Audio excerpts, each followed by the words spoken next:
Cuba es probablemente uno de los pocos países del mundo donde si mañana a cada ciudadano le dieran una salida legal, un pasaje y la garantía de que podría regresar cuando quisiera, la discusión no sería cuánto sería, la discusión sería quién apaga la luz al final. No se irían todos, nunca se va todo el mundo. Quedarían los ancianos que ya no pueden viajar, quedarían quienes no quieren abandonar la tumba de sus padres, quedarían quienes tienen miedo de empezar desde cero, quedarían quienes todavía creen en la revolución, quedarían quienes viven de ella y quedarían sencillamente los que no tienen a dónde ir. Pero si cada cubano tuviera la oportunidad real de elegir, sin castigo, sin perder derechos, sin visas, sin rutas peligrosas, sin vender una casa para pagarle un coyote, probablemente Cuba se reduciría a una fracción de su población actual. Y esa frase no es una broma, es el resumen de una tragedia nacional. Desde el año 1959, Cuba no solamente cambió de gobierno, cambió de destino demográfico. Dejó de ser una isla que recibía inmigrantes y se convirtió en una isla que expulsa a sus propios hijos. No ocurrió una sola vez, no ocurrió por una crisis aislada, ocurrió durante generaciones. Los cubanos se fueron en aviones, barcos de pesca, vuelos organizados, balsas hechas con cámaras de camión, rutas por terceros países, cruzando Centroamérica, atravesando fronteras, usando citas digitales para los humanitarios, familiares que reclaman y hasta dinero enviado desde afuera. Cambió la ruta, cambió el mecanismo, cambió la generación. Pero la pregunta siempre fue la misma, la pregunta intacta. ¿Cómo me voy de Cuba? Este video no es solo la historia de una migración, es la historia de cómo un proyecto político que prometió dignidad, soberanía y futuro convirtió la salida en el sueño más constante de su pueblo. Antes de entrar en las oleadas, aclaremos algo, no existe una cifra perfecta. No hay una libreta nacional donde aparezca cada cubano nacido en la isla que se fue desde 1959, que luego regresó o no regresó, que murió en Miami, Madrid, New Jersey, que pasó por Venezuela, que pidió asilo en España o cruzó una frontera varias veces. Las estadísticas tampoco miden siempre lo mismo. Unos cuentan residentes afuera, otros cuentan llegadas a Estados Unidos, otros registran encuentros en la frontera, otras incluyen cubanos de segunda generación, otras calculan simplemente saldos migratorios. Pero las grandes líneas son indiscutibles. La migración cubana no es un episodio secundario de la historia nacional. Es uno de los hechos centrales de Cuba desde 1959. Una estimación académica ubicaba en alrededor de 1.7 millones a los cubanos que habían emigrado entre 1959 y el 2012. Después, la ola posterior a 2021 cambió por completo la escala de esta crisis. Distintas estimaciones demográficas hablan de más de 1 millón de salidas en pocos años. Una estimación académica ubica en alrededor de 1.7 millones a los cubanos que habían emigrado entre 1959 y el 2012. Después, la ola posterior al 2021 cambió por completo la escala de esta crisis. Distintas estimaciones demográficas hablan de más de 1 millón de salidas en pocos años y algunos calculan que el volumen real desde el 2021 puede acercarse a 1 millones de personas. No todos salen por el mismo motivo. Hay reunificación familiar, oportunidades económicas, estudio, cansancio, persecución, falta de libertades y desesperanza. Pero cuando durante más de 6 décadas millones de personas concluyen que su mejor opción es irse, ya no estamos hablando simplemente de migración. Estamos hablando de un fracaso nacional. La primera oleada no empezó con una balsa, empezó con una intuición. En 1959, muchas personas entendieron antes que otras lo que estaba ocurriendo. Vieron los fusilamientos, vieron las nacionalizaciones, vieron cómo el gobierno revolucionario eliminaba espacios de oposición, reducía la autonomía de la prensa, perseguía organizaciones independientes y concentraba cada vez más poder en un solo grupo. No todos los que se fueron eran ricos, pero los primeros que podían salir tendían a tener recursos familiares en Estados Unidos, educación, contactos o ahorros. Ese detalle permitió al régimen fabricar una explicación cómoda. Se van los privilegiados. Pero esa explicación no duró mucho. Porque cuando una revolución expulsa primero a los ricos, luego a los profesionales, y luego a los disidentes, luego a los religiosos, luego a los jóvenes, luego a los pobres, ya no está expulsando una clase, está expulsando una nación. Entre 1960 y 1964 llegaron a Estados Unidos aproximadamente 173.000 cubanos. Si se añade el año 59 y otros destinos, la primera oleada supera con facilidad las 200.000 personas. Dentro de ese primer trauma hubo un episodio particularmente doloroso, la Operación Pedro Pan. Miles de niños cubanos fueron enviados solos a Estados Unidos entre 1960 y 1962. Padres que no sabían cuándo volverían a ver a sus hijos los entregaron a un avión, a instituciones de acogida, a familiares desconocidos o a un futuro incierto, convencidos de que sería temporal. Un país puede presumir de escuelas, hospitales, alfabetización, medallas y discursos internacionales. Pero si miles de padres creen que la mejor manera de proteger a sus hijos es mandarlos a otro país, ese país está diciendo la verdad sobre sí mismo. Después de la crisis de los misiles, las salidas se volvieron más difíciles. El régimen consolidó su control. Las propiedades confiscadas, las restricciones de viaje y la represión política hicieron que salir no fuera un trámite, fuese una ruptura.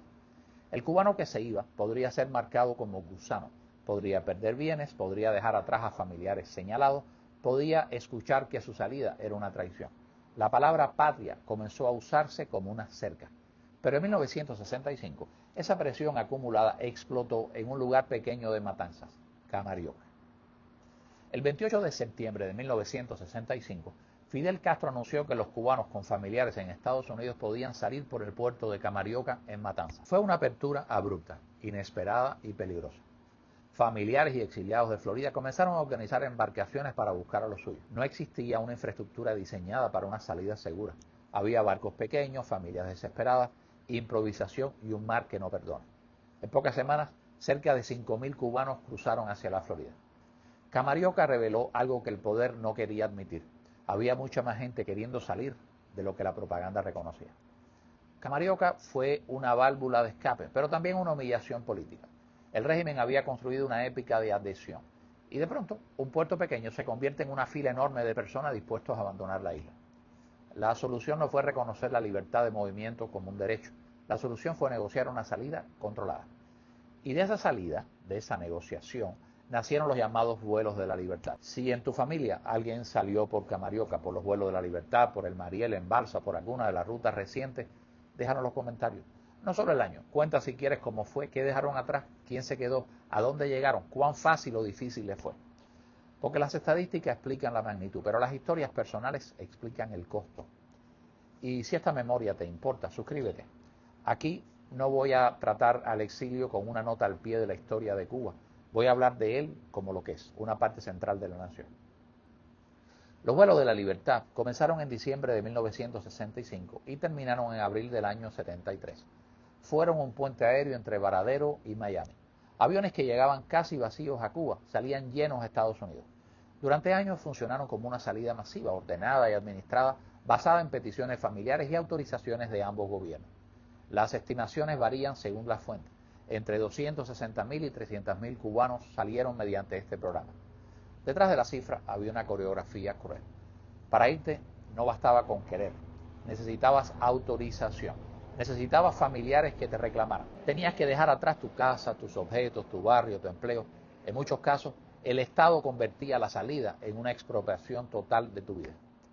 Muchos abordaron aviones convencidos de que el exilio era una espera. Cuando esto se arregle, regreso. Pero los años se convirtieron en décadas. Los padres envejecieron de un lado, los hijos crecieron del otro. Y Cuba comenzó a desarrollar una enfermedad que todavía tiene, la familia transnacional. La abuela en La Habana, la hija en Miami, el nieto que habla inglés, las remesas, la videollamada más reciente, la silla vacía en Nochebuena. Los vuelos de la libertad no solo sacaron población, crearon una arquitectura emocional que aún define a millones de familias cubanas. Después del año 73, el puente aéreo terminó, pero la salida no. Este periodo no tiene una imagen tan poderosa como Camarioca o el Mariel. No hay un solo evento que lo resuma. Pero es justamente la clave. Emigrar dejó de ser una excepción dramática y comenzó a convertirse en una estrategia constante de supervivencia familiar. Hubo reunificación familiar, visados, salidas selectivas y caminos indirectos. En esos años se formó un puente más profundo entre la isla y la diáspora. Las familias que se habían separado al inicio comenzaron a reclamar a otros parientes. El exilio dejó de ser solo político y comenzó a ser social, económico y generacional. La pregunta no era únicamente, ¿estás contra el sistema? La pregunta era, ¿quién te puede pedir? Ese cambio importa porque muestra el fracaso de una narrativa oficial. Si todos los que se iban eran enemigos, ¿por qué tantos de los que se quedaron querían reunirse con ellos? En abril de 1980, un grupo de cubanos entra en la embajada del Perú en La Habana buscando asilo. La crisis escaló. El gobierno retiró la protección de la embajada. Miles de personas se concentraron allí. La imagen fue devastadora para el régimen. Miles de personas no estaban pidiendo más revolución, estaban pidiendo salir.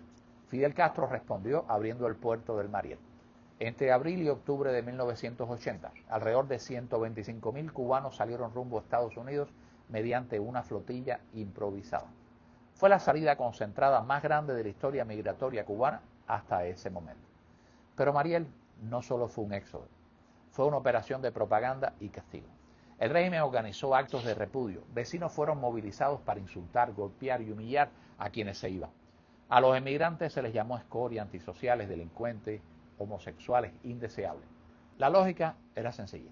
Si demasiada gente se quiere ir, hay que convencer al que se queda de que los que salen no valen nada.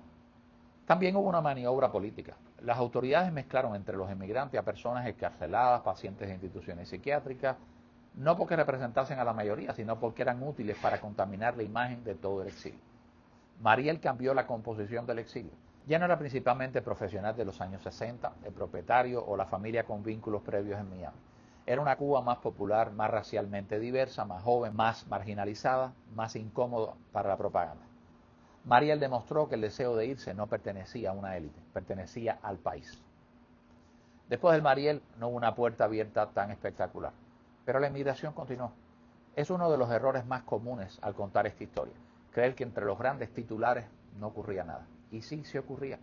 La gente salía por reunificación familiar, por visas, por acuerdos, por matrimonios, por terceros países y hasta por rutas clandestinas.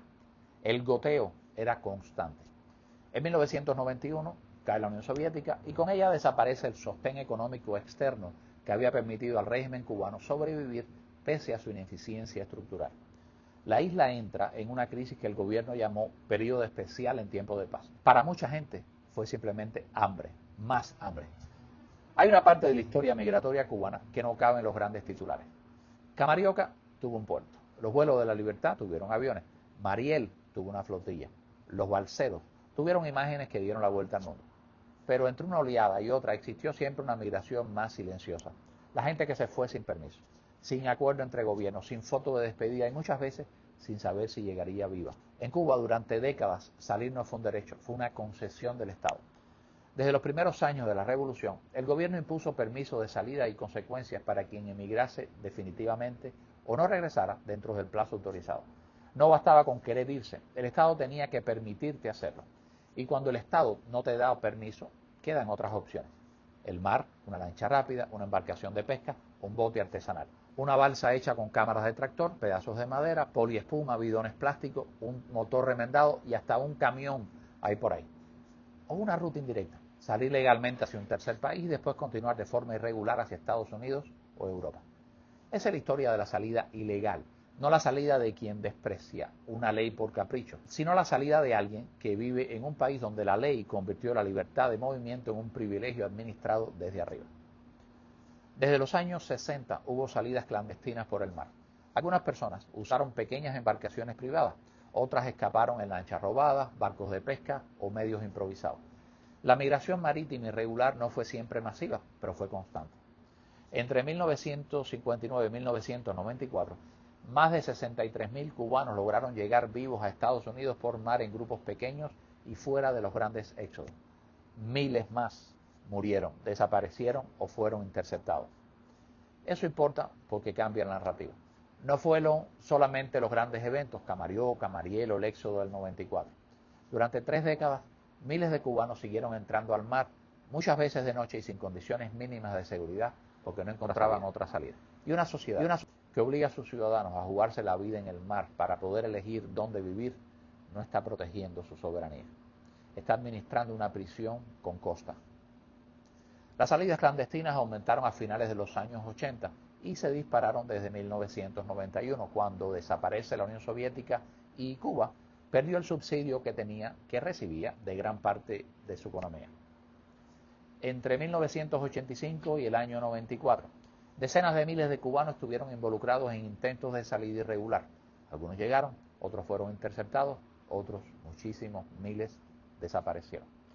Este dato explica por qué los balseros del año 94 no aparecieron de la nada.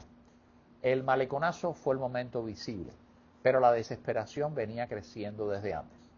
La balsa fue la consecuencia final de un país donde se apagaban las luces, se vaciaban los mercados y también se apagaba la idea de que el futuro podía esperar. En 1994, Cuba era una nación agotada. Los apagones podían durar horas, el transporte se desplomó, la escasez era cotidiana, la desesperación dejó de ser privada y se volvió pública.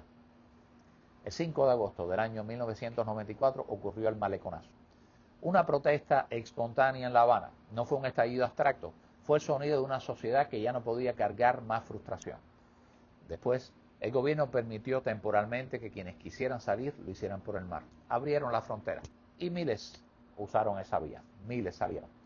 Se estima que entre 30.000 y 35.000 cubanos intentaron llegar a Estados Unidos en balsas y embarcaciones improvisadas durante la crisis. Muchos fueron interceptados. Esos que fueron interceptados por guardacostas norteamericanos, que recuerdo en la época, se decía que estaban en la milla número 12, recogían a nuestros compatriotas y lo llevaban a la base de Guantánamo. Decenas de miles terminaron así. Otros llegaron, otros desaparecieron. Aquí hay algo que debemos decir con claridad. Los balseros no son un símbolo turístico, no son una postal, no son tampoco una anécdota del exilio, son una acusación. Un país donde una persona fabrica una embarcación con neumáticos, con madera, con motores improvisados y botellas vacías y decide meterse en el estrecho de la Florida, está confesando que considera el riesgo de morir menos insoportable que seguir viviendo como vive. Los acuerdos migratorios de septiembre del 94 establecieron que Estados Unidos admitiría al menos 20.000 cubanos al año por vías legales y Cuba, por su parte, se comprometía a desalentar salidas irregulares. Controlar. De ese acuerdo y de la política posterior nació una fórmula conocida por todos: pies secos, pies mojados. La regla quedó grabada en la imaginación cubana. Si llegabas a tierra estadounidense, pies secos, podías permanecer. Si te interceptaban en el mar, pies mojados, podías ser devuelto. La política no creó el deseo de emigrar. Lo que hizo fue darle una geometría específica: la costa, la lancha, el desembarco, la frontera entre sobrevivir y ser devuelto. Durante estas 2 décadas, Cuba vivió una emigración menos visible que en Mariel, pero persistente. Familias enteras aprendieron el lenguaje de los formularios, las cartas de invitación, los patrocinadores, la ley de ajuste cubano, los viajes por terceros países. El sistema no se reformó, la gente se adaptó. Si no había futuro adentro, el proyecto era salir. Tras los acuerdos de 1994 y 1995, el mar siguió siendo una vía, pero comenzó a crecer otra estrategia. Muchos cubanos intentaban llegar primero a un tercer país y desde ahí alcanzar territorio estadounidense. Algunas rutas pasaron por República Dominicana, Puerto Rico, otras por América del Sur, Centroamérica y México. La razón era sencilla: llegar por tierra podía parecer menos suicida que construir una balsa, pero menos suicida no significa seguro. Significaba enfrentar coyotes, extorsión, secuestros, robos, trata de personas, corrupción policial, desiertos, selvas, fronteras militarizadas. Cambió el mapa, el peligro siguió siendo el mismo.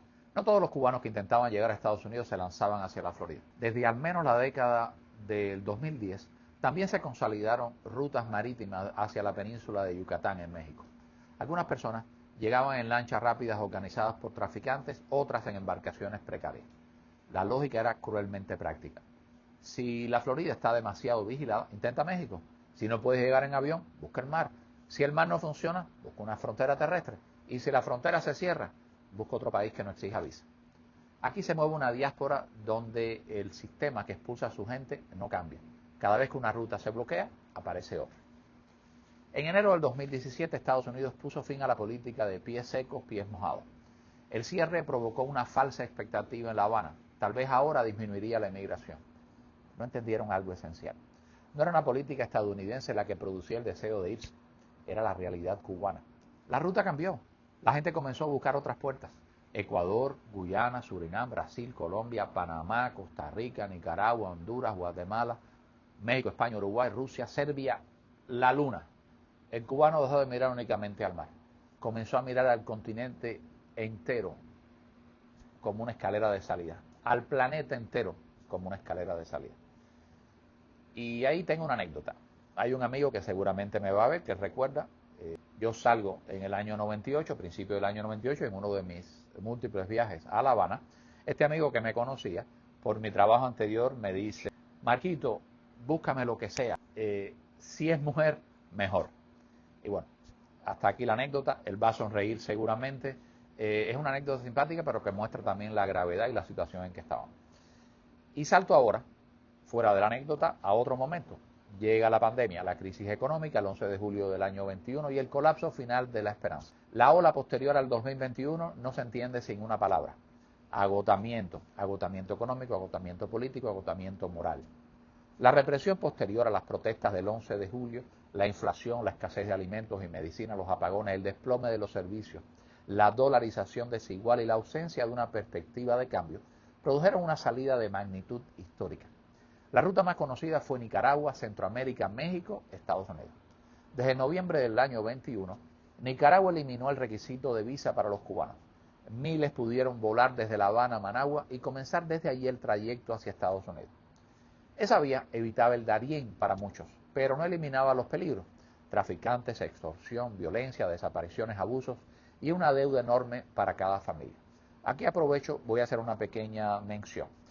No dudo que el gobierno de Nicaragua, el gobierno de Ortega y de su mujer, bueno, de la mujer y de Ortega, que es ella quien manda, esté involucrado en esto, en el enriquecimiento y en el cobro y en comisiones, en el beneficio que se sacó como resultado de todos estos billetes que se vendieron La Habana, Managua. El cubano del exilio de los años 60 salió con una maleta y un vuelo. El cubano del éxodo reciente sale con un teléfono, una mochila, un pasaje a Nicaragua, una deuda enorme y una ubicación compartida por WhatsApp.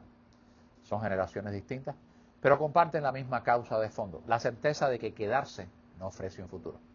Entre octubre del año 21 y abril del año 24, más de 738.000 cubanos llegaron a Estados Unidos por distintas vías: intentos de entrada irregular, visas de inmigrantes y parol humanitario. Las estimaciones amplias hablan de más de 1 millón de salidas desde el año 2021. Algunas proyecciones demográficas sitúan el número aún más alto. Esto no es una oleada, es una hemorragia. Una sociedad envejecida pierde jóvenes, hospitales pierden médicos y enfermeros, escuelas pierden maestros, familias pierden hijos, niños se quedan con abuelos y los abuelos se quedan sin quien los cuide. El gobierno puede llamar a eso movilidad, puede culpar al embargo, puede culpar a las redes sociales, a los coyotes, a Washington, a cualquiera. Pero hay una pregunta que no puede contestar. Si Cuba es el país que dicen defender, ¿por qué tanta gente arriesga todo para abandonarlo? No todos los cubanos buscan Estados Unidos. España e Italia se mantienen como destinos centrales por idioma, redes familiares, ciudadanía por ascendencia y oportunidades de residencia. Pero en años recientes, algunos cubanos también han viajado hacia Rusia o Serbia y han intentado entrar al espacio Schengen por rutas terrestres, cruzando los Balcanes y dependiendo de redes de traficantes o documentación irregular. Es la misma historia con otro mapa.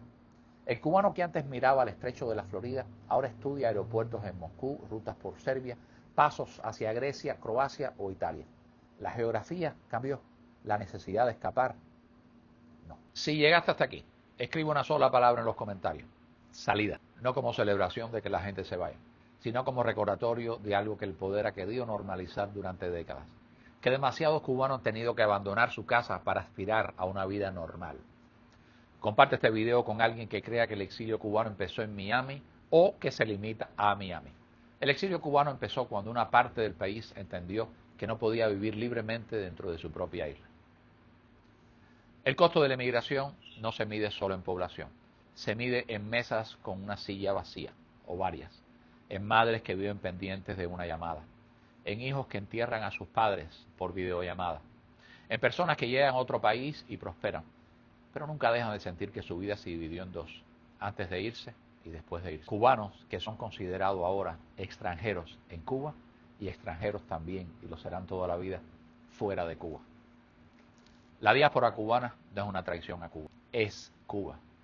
Son cubanos nacidos en la isla que el sistema obligó a reorganizar sus vidas en otra parte. Son sus hijos, son los que mandan remesas, son los que protestan, son los que no pueden regresar, son los que regresan y no reconocen el barrio, son los que aún quieren volver, pero no bajo las mismas condiciones que los expulsaron. La revolución prometió una nación nueva, pero lo que produjo fue una nación partida. En la isla, los que esperan. Fuera de la isla, los que ayudan, los que recuerdan, los que se adaptan, los que prosperan, los que sufren culpa por haberse ido y los que no quieren volver mientras siga existiendo el sistema que los expulsó. Fidel Castro murió, pero su obra más durable no fue un edificio, una ley, una escuela ni un discurso. Fue una pregunta heredada de generación en generación. ¿Cómo me voy? Los cubanos de los 60 respondieron, avión. Los de Camarioca respondieron, barco. Los de los vuelos de la Libertad respondieron, varadero. Los del Mariel respondieron, puerto. Los balseros respondieron, mar. Los de hoy responden Nicaragua, México, Parol, frontera, cualquier ruta. La isla permanece en el mismo lugar, pero su gente ha tenido que aprender a vivir repartida. Y eso es lo que una dictadura nunca puede esconder con consignas. No importa cuántas banderas ponga, no importa cuántos carteles levante, no importa cuántas veces diga patria. Si la esperanza se va, el país se vacía. Te pediré algo. Dale me gusta a este video, comparte con al menos una persona con quien has hablado de este fenómeno cubano que es la inmigración y suscríbete a mi canal de YouTube, Marquito Curioso, para recibir alertas de mis videos. También puedes enviarme sugerencias de temas a contact@marquitocurioso.com. Aparece aquí. Soy Marquito Curioso. Gracias.